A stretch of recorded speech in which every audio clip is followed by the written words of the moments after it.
let's be honest, we really don't take time to think or not think anymore. Our minds are kind of suspended in a constant state of external stimulation. I mean, everything is hyper processed, everything's made to be addictive and centered around unsustainable consumption, rather than following the ebb and flow of nature.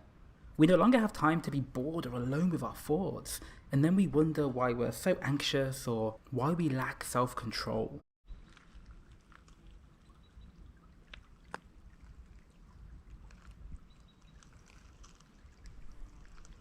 I'll be honest with you guys, for the longest time I couldn't get rid of, the annoying chit-chat within the mind, the constant to and fro of the monkey mind where you simply aren't able to focus.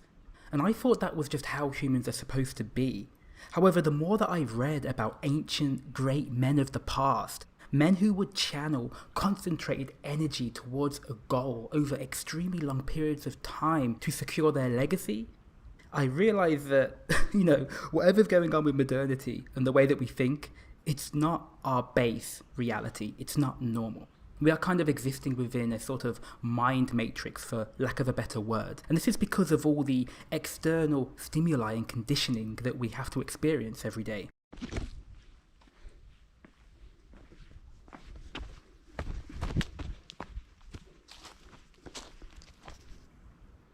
I know some people have a negative inner voice.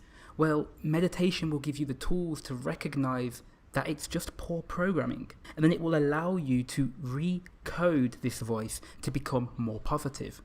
And if you don't want that voice chatting all the time, well, actually, funnily enough, meditation will give you the shield you need to block the chit-chat, the conditioning, the programming of the matrix, and it will give you a weapon to cut through and actually find out what you want.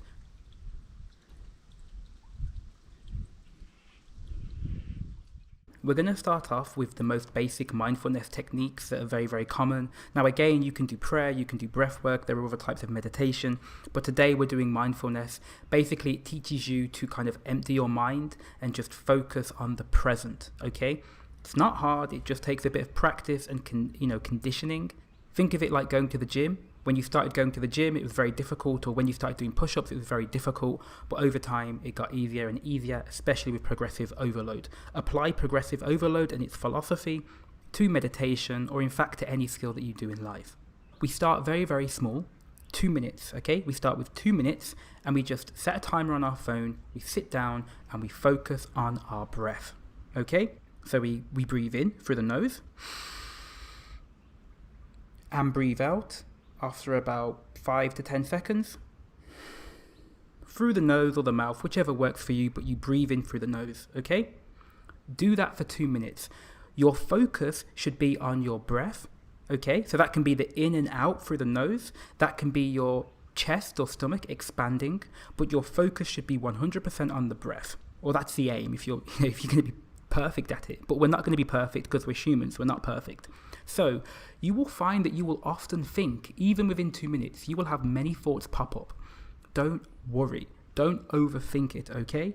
If you have a thought, take a mental note of it and then snap back to the breath. So there you go, that's it, okay?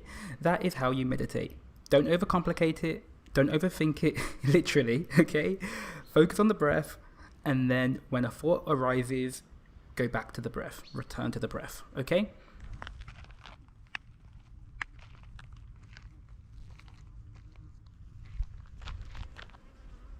So, to conclude, the benefits of meditation: more attention and energy, clarity of mind, you have better ability to push forward with tasks and when you're training, even physically.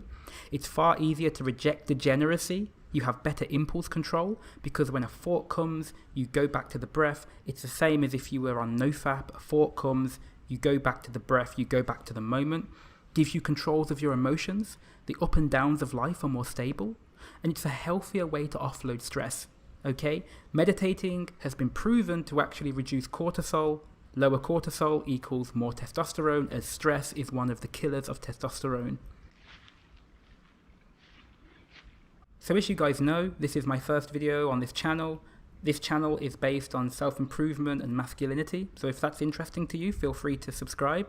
And if you are interested in self-improvement coaching, I actually offer one-on-one coaching on Patreon. So feel free to check that out. I hope you enjoyed this video. I make sure you check out the Medito link if you are curious about starting meditation, and I'll speak to you guys soon.